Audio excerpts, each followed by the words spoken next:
Welcome to Larry the Alchemist, where we discuss all things heavy metal and hard rock. And on today's episode, I have a very special guest with me. We are going to be going through the first 6 Kiss studio albums, plus the studio side of Alive 2, and giving you our favorite and least favorite songs from each one of those albums.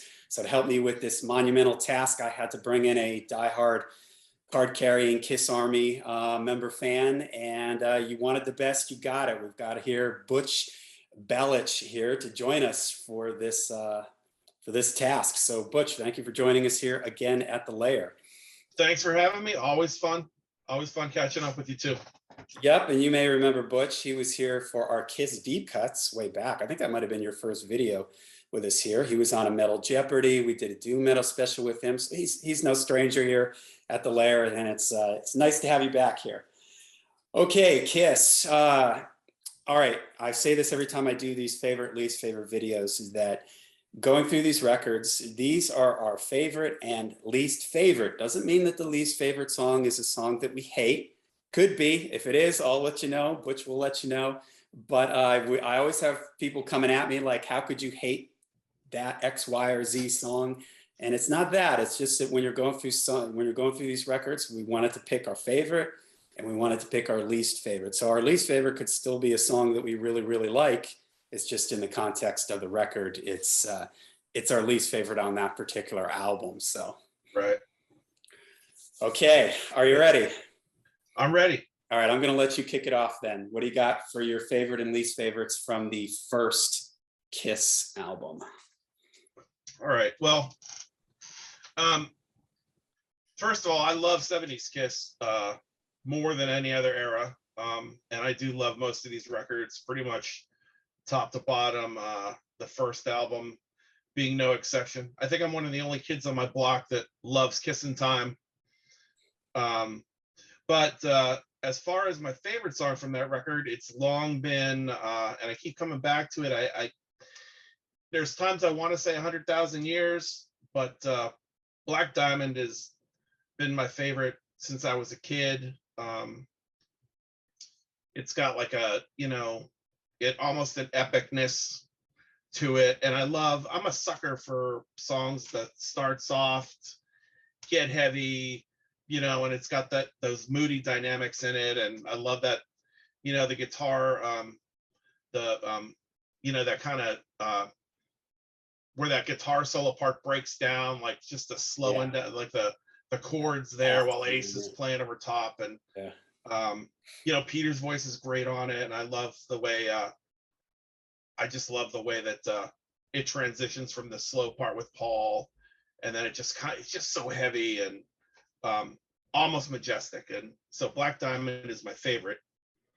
When it comes to least favorite, it's tough. I mean, every song on this record, if you're a Kiss fan, is kind of a classic, except for, like I said, a lot of people don't like Kissin' Time, but the one that I went with is Love Theme from Kiss. And not that I dislike it, but it's just kind of, it's not a skipper. I don't skip it, but it's kind of like, I don't know, that song was kind of cooler when it was called Acrobat before they recorded it, and it had more parts to it and some vocals. But I mean, it's neat, but it just, of all the songs on the record, it's the one that I could do the least with. It just kind of meanders and doesn't do much for me.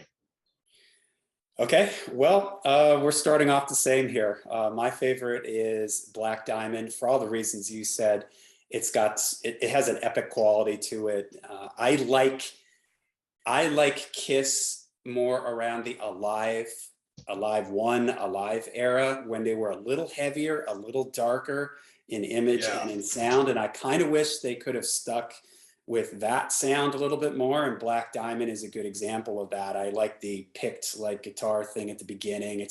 And kind of the changes, like you said, that guitar solo when it goes into sort of like a halftime thing, and Ace is holding out those long notes and everything. It sounds great. And the end of the song where it's just hitting those chords and it slowly fades out. It's a heavy song, man, and it's cool the way Paul sings the beginning and Peter comes in singing.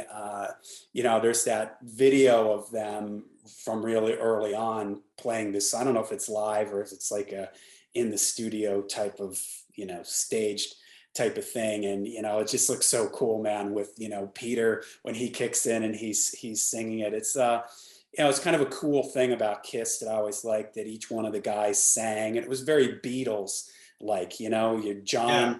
John and Paul was Gene, and Gene and Paul. And you kind of had the way Ringo and George. Okay, Ringo was kind of like Ace when it came to to singing roles, and Right. George was sort of like Peter. They had each guy sang, and they sort of had unique voices. So I think it was pretty cool. And my least favorite song is the same thing, Love Theme from Kiss. Kiss, an instrumental, they just don't have the chops to really make it interesting, especially at this stage of the game. And it just seems like they're just hanging on for dear life, like trying to make this thing work. It's just very flat. It just doesn't go anywhere. They just don't have Right. they don't have the chops for this type of thing, to make it work, at least not at this stage of the game for them. So for me, my Yeah. my least favorite Love theme from Kiss. Okay, All right. shall we move on to the next one? Hotter Than Hell. What do you got for your favorite and least favorite from Hot? That's the next one, right? Hotter Than Hell came out before Dress to Kill, Yeah. right? Okay. This album, yeah, this one,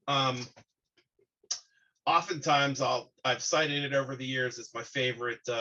Right now I go back and forth on all these because I'm such a big fan, but Hotter Than Hell is definitely in my top five. And it's tough on this record for me to pick a favorite, but I went with Strange Ways. And it's I just like that song. It's so, again, it goes back to what we were just talking about. It's so heavy and almost proto, is crushing. And like Ace's guitar solo in it is fantastic. Yeah. So that is definitely my favorite on it. Covered that a couple times on a couple bands. Like, it's just one of those songs that I always can't wait to get my hands on. And then my least favorite is Mainline. I don't hate it, but it's kind of like we need to fill 4 minutes here. What do you got? Let's give Peter the worst song that we wrote for this record to sing. So, Yeah. I mean, again, I hardly ever skip it, but it's not, it wouldn't be among my favorite 200 Kiss songs.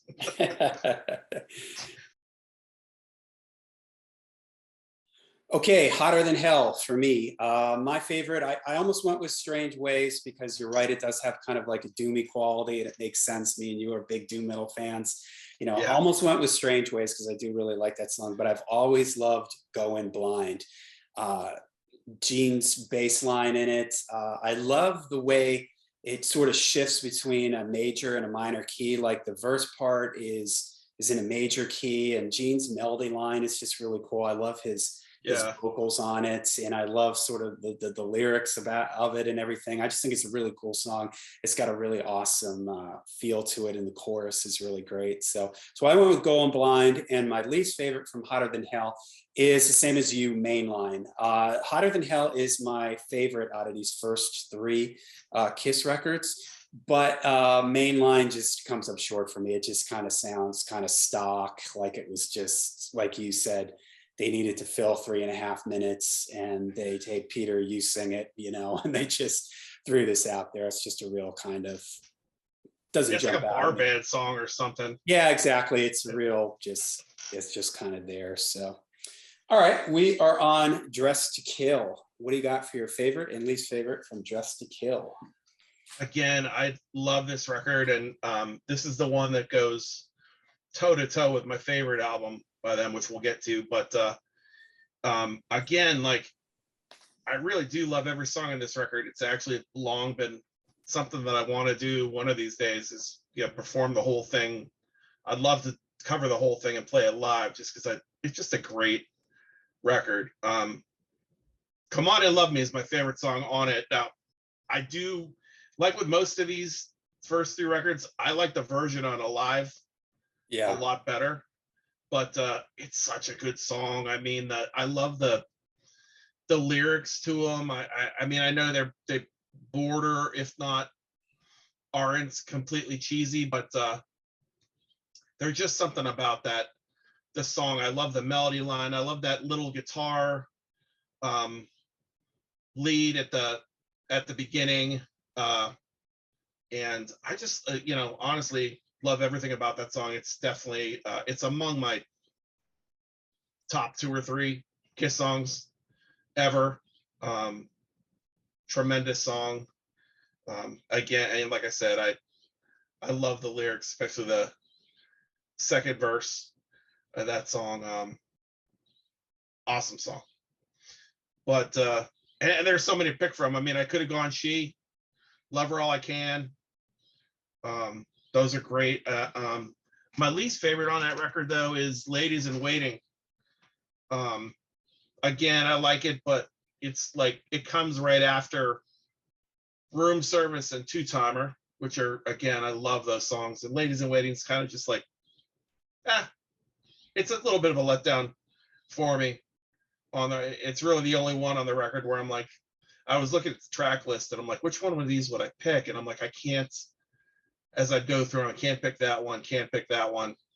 So it kind of like ended up there by default.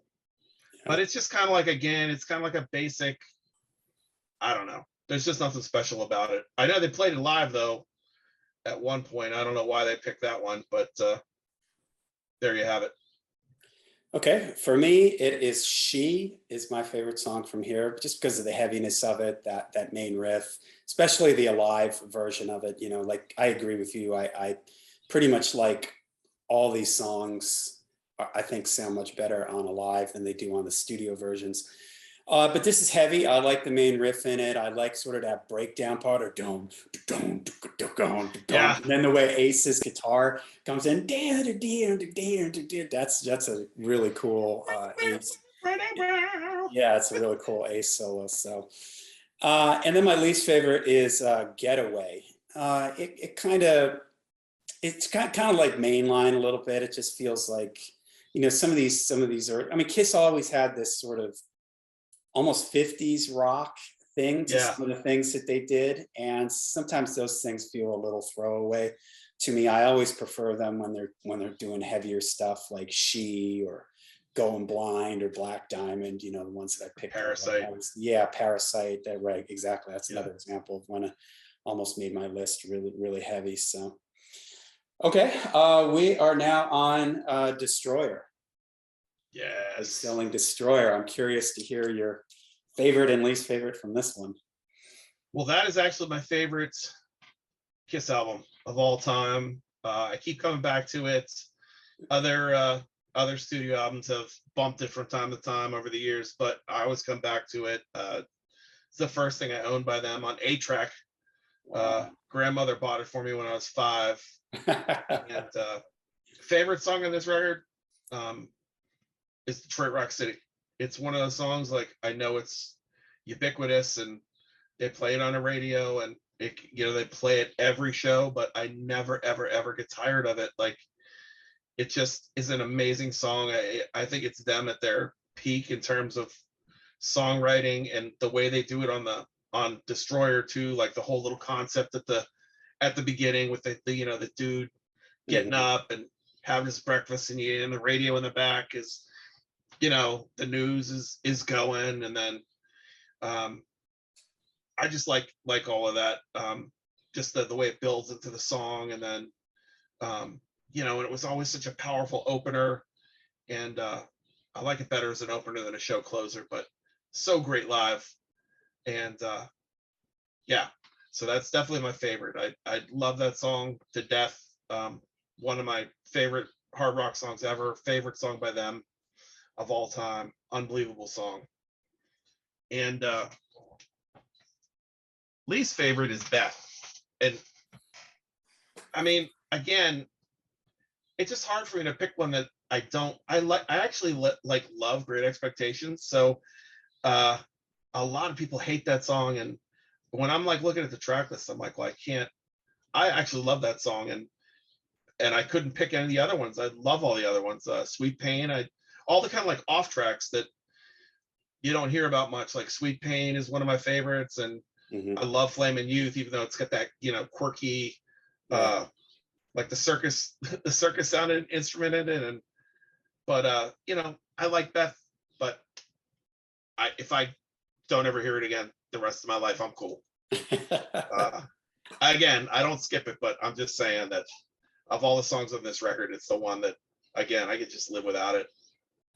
It's not even really like, it doesn't even feel like a Kiss song, because it was like, Yeah. it's just Peter singing and they don't play on it. And Yeah. I know they helped him, write it. He had a threadbare idea for it, and Right. they It's like a, punched it up, but it became a big hit for him, which is cool. But I just don't. It is what it is. It's not my thing.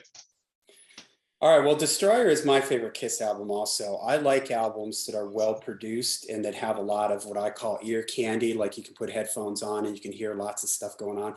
Bob Ezrin is one of my favorite producers. And I say this all the time. If you want to hear what Bob Ezrin brings to a band, listen to Destroyer and then listen to Alice Cooper's Billion Dollar Babies. And you'll hear all Exactly. the similarities between anytime you hear a glockenspiel, a horn, a string, a choir. That's all Bob Ezrin.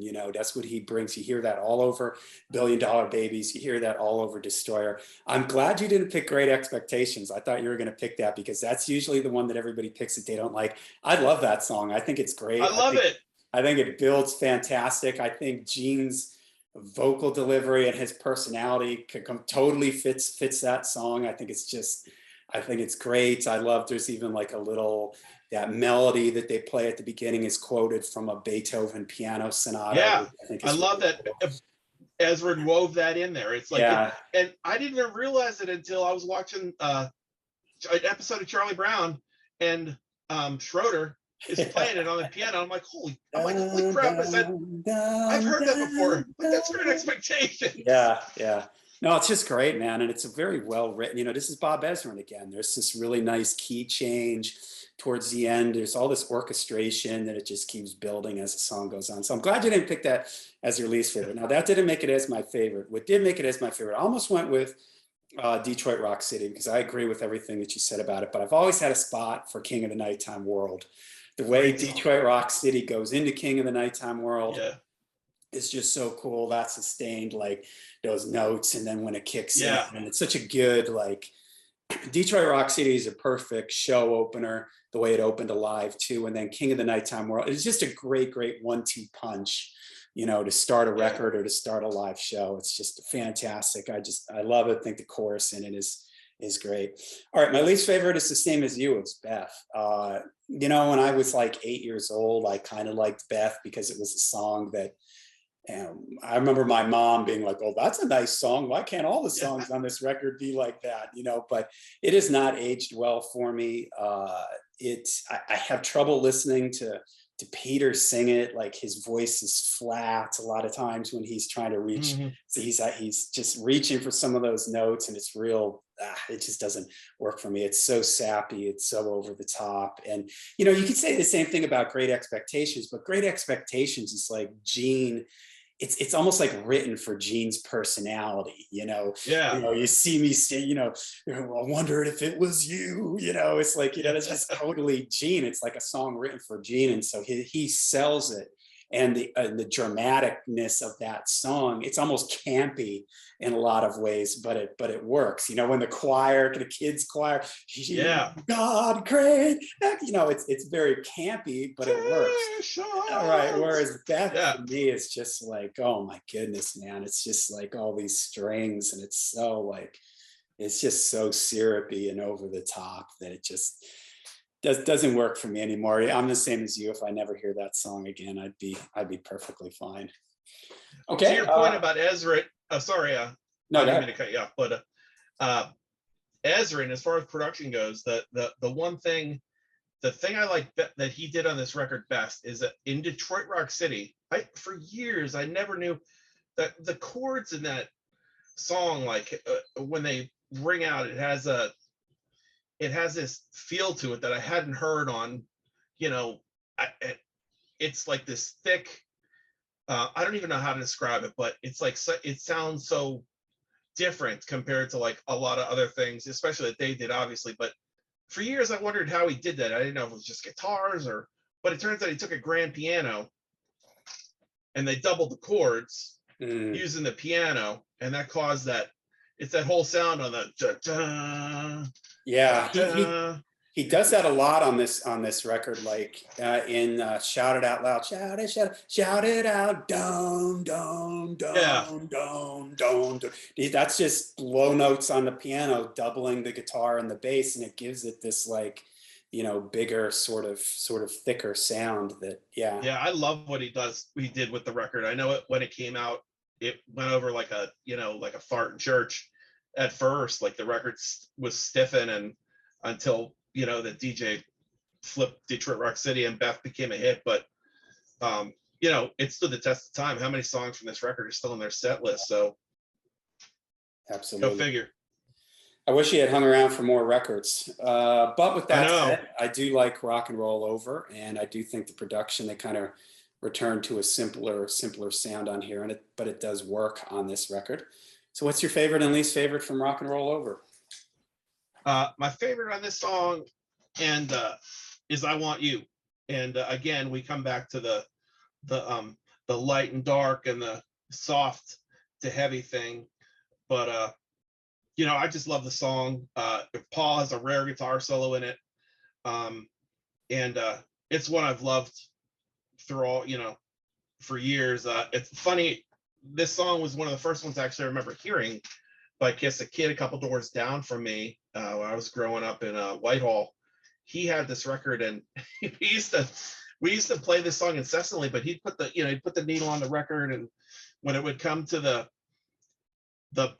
baby want you, like we kept like putting the needle back because we thought it was. I just remember like listening to it and like laughing because we thought that effect that Yeah, Paul stutter in that part there was hilarious. And but I love that song, and the version on live too is killer too. I love Paul's vocal acrobatics in the middle. But this is a great sounding record, and I thought it was probably the way to go to follow up Destroyer at the time. Go back to basics with the sound more stripped down. There's a lot of songs I could have picked from it, but I Want You is ultimately my favorite.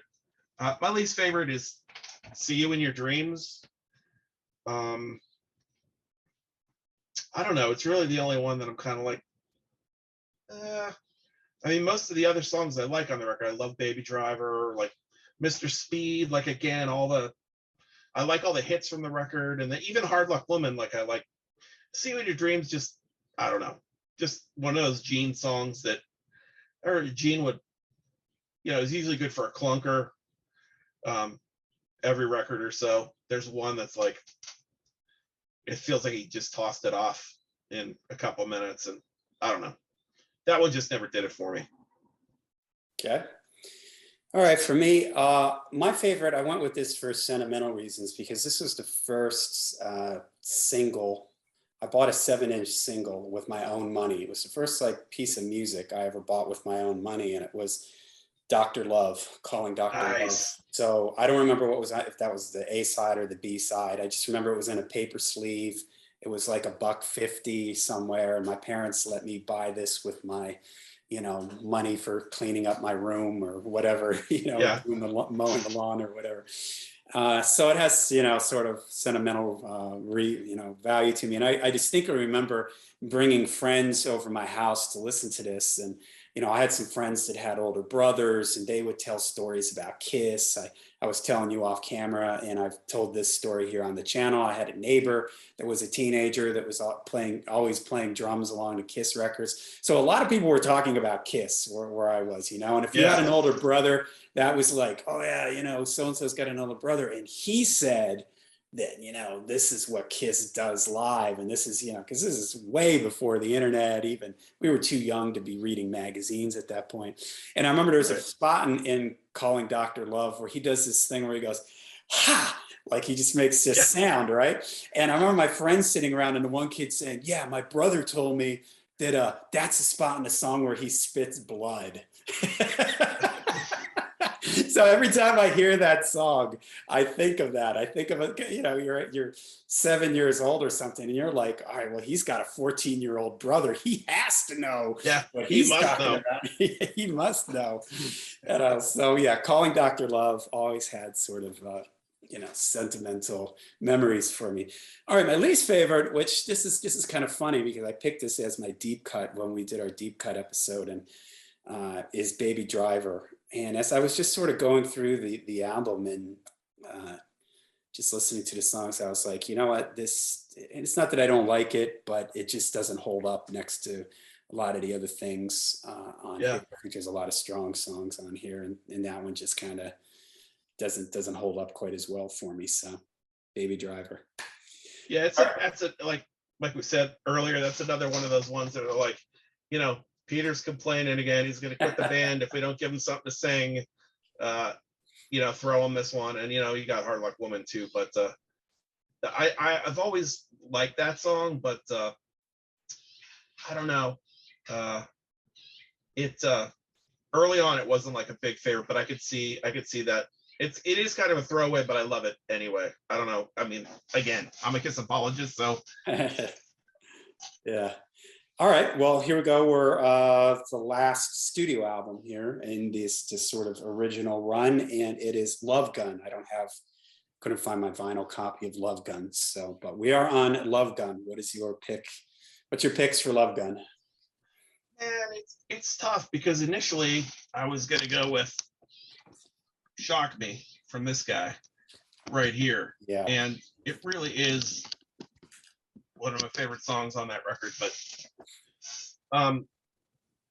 and Love Gun is another one, is another go-to of mine. But over the years, the song that's become, and it seems like I've rotated songs like into my top spot from this record, as Plaster Caster for a while, and Almost Human is another one of those kind of heavy doomy Gene singing kind of things. But ultimately my favorite is I Stole Your Love.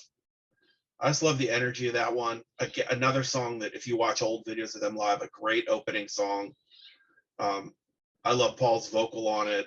I just like it's melodic, and I like the whole vibe of it. When I was listening to some of Paul's record, and I was just listening to solo records and some of these, it's interesting to me. I think that maybe the band doesn't get as much credit for the turn that hard rock took in the 80s. It's a more melodic, less outwardly bluesy kind of vibe. Like Van Halen, no doubt, was the band that really ushered that sound in. But Kiss had especially Paul had this melodic thing going on with his songs that where a lot of bands were still playing the 3-chord. I think Kiss was playing 3 chords too, but the kind of almost boogie 70s kind of rock and roll kind of thing. So anyway, not to get off track, but I Stole Your Love is my favorite. And then my least favorite on this it's another Gene one, and it's Got Love for Sale. I could go on with Tomorrow and Tonight because it's kind of like a tossed off, sounds like they're trying to write another Rock and Roll All Night with that one, but I don't know. Got Love for Sale is like kind of cool, but again, just never did much for me. And I'd be hard pressed to pick something else from the record as something I like less than that. I actually love their cover of Then She Kissed Me, so I don't know, I love that song. That would have been the obvious pick for a lot of people, but for me, it's Got Love for Sale. Yeah. All right, for me, I went with Shock Me. It's sort of the quintessential Ace song. It's his kind of signature song. I love that drum thing at the beginning. Yeah. It's almost like almost like a funky, swingy beat to the whole thing. It's just a cool song. I've always loved it. I think it fits Ace's personality really well. Ace, I think Martin Popoff described his voice as "can't sing, who cares," Right. type of thing. Yeah. And he sort of works. We were, I can't remember if we said this in the video. I think, yeah, we did. I think in the video, about how each one of these guys sang. And Ace is sort of like the Ringo Starr, very much like the Beatles, where everybody sang. And Ace to me is sort of like Ringo. Ringo always sang sort of the fun songs like Yellow Submarine and Octopus's Garden, the almost Yeah. comical type of things. And Ace has almost that quality to his voice when he sings these things. So Shock Me is my favorite, and I went with the obvious pick for least favorite, and then She Kissed Me. Oh my God, man. I told you, I would tell you when there's songs that I hate. Well, this is one that I hate. This is just like, whoa, this is a bad decision. It reminds me of Twisted Sister doing Leader of the Pack. Leader of the Pack. It just does not work for me. And I'll tell you a funny thing. Before this video, I had a go drive somewhere, and I was in my car for a little bit. So I made a quick playlist of all my picks, and my wife was in the car, and this came on, and she's sitting there going, "What is this?" She goes, "Is this Kiss? They covered this?" And she's like, "Oh," she didn't approve of it either. She didn't like it either. So it just totally doesn't work for me. And the way it ends the record, it just feels like we had to fill up 3.5 minutes of space. There's so many other cool things. If they were more careful with the stuff that they picked, they could have, again, I think they have this sort of 50s rock sensibility to them. Gene and Paul, Right. They were younger during that time. They like that stuff. So maybe that's why they gravitate towards it. But man, they just could have picked so many other things that would have been cooler, but okay. But so who knows too, sorry, No, with what is coming up next, who knows? I don't know if any of those records songs were bouncing about. Who knows what else they could have picked for the record instead of a cover. I mean, yeah, I don't know. Like I said, I like it, but I understand people that hate it. It's a love it or hate it song, I think. I don't know anyone that's in between on it. Yeah, right. Okay, well, we said we were going to do the studio side from Alive 2, where I think we have, is it 5 songs on that? Yeah, 5 songs on the 4th side of Alive 2. So what's your favorite and least favorite from the studio side? Well, I gave one to Ace on this one. Rocket Ride has always been my favorite song from this record, and it's my favorite song that he did in the confines of Kiss. I mean, it's actually my favorite song that he's ever done, period. It's I don't know, there's something I like about it even more than Shock Me. It fits his personality perfectly. I mean, he's just playing on the whole spaceman thing, and yeah, I love the riff in it. And I don't know, I was always when I was a kid, I was a big Ace fan. As I got older, I gravitated more towards Paul, songwriting wise, but this is a great song for me. And then I hate to keep doing it to him, but as far as worst songs, I mean, Rocket in the USA, I mean, I don't hate it, but good Lord, I mean, it's just so dumb. And which, it's not like I'm going to Kiss for intelligence, but I mean, this song is just it's just not that good. Isn't that a cover song? It's just kind of is that a cover song? No, but they did cover now see, I'm Spaced on it. It's one of my favorite songs on the record too. All American Man. Any Way You Want It. Any Way You Want It. That's Yeah. Dick Clark 5. Dave Clark 5, which Clark 5, yeah. which I love. Yeah. It's so that version is killer, and the Dave Clark 5 were so heavy for their day. Yeah. Really. That's a good pick for a cover. cover. That actually works, for what they're doing. But all right, they wanted to do Jailhouse Rock, but Elvis died. So they switched it. Interesting. So I'm glad they useless did. trivia 101. Too many bands covered Jailhouse Rock. I know. Yeah. Could have lived without that. All right, my picks. I've always loved The Larger Than Life. I love that great song, that groove to it. It's another one that Gene sings really well. I love the way in the beginning his voice is sort of sly and he's sort of sing. I like when Gene sings in that lower part of his almost speaking part of his range. I think that's really cool, and I love the part in the song when it does that. it's like halfway through the song. I think it's after the first chorus. It goes back into the da da da da da da. Ooh, Yeah, that's one of my favorite parts too. I love that. you were talking about what was it? Baby, baby, baby, want you? Well, that part of the Yeah. song, I used to pick up the needle and just go back because I just loved it so much. Da da da da da da. Ooh. Ooh. I think that's just so cool. And I'm the same as you. Rocking in the USA is just terrible. That's just dreadful. I don't know. I always thought it was cover. I didn't realize it was an original. It's just terrible. Yeah, So, they actually did a promo video for it too, which, oh my God, what were they man, thinking? not a good song. I could have gone with Rocket Ride because, like you said, that is a quintessential Ace tune. All the play innuendos and play on words and everything. And I love when Ace plays to the whole spaceman, thing. When he plays to his character. I like it when all these guys. Now that I come to think of it, I like it when all these guys sort of play to their characters. I like when Gene does the, God of Thunder, the monster thing. I love when Paul is the more like, front man, romantic type of thing. And then when Ace sort of does the space Ace, party guy type of thing, playing off the spaceman thing. I think it's really cool when their personalities, their stage personalities also came out through the songs. I think that's cool. So Yeah. And I think that Ezra, that's one of the things going back to Ezra, and that he picked up on when they were in the studio, because you probably know the story, but Paul wrote God of Thunder. Yeah. And when he brought it in, Ezra said, okay, Gene is going to sing that one. And Paul's like, what? And they changed the words, made it fit his, the demon personality. And there you have it. It's, his signature song is a Paul Stanley song. Right.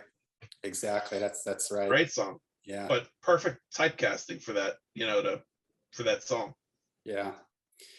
All right, there you go. There's our picks for our favorite and least favorites from the first 6, plus the studio live side from a live 2. Let us know what you think of our picks.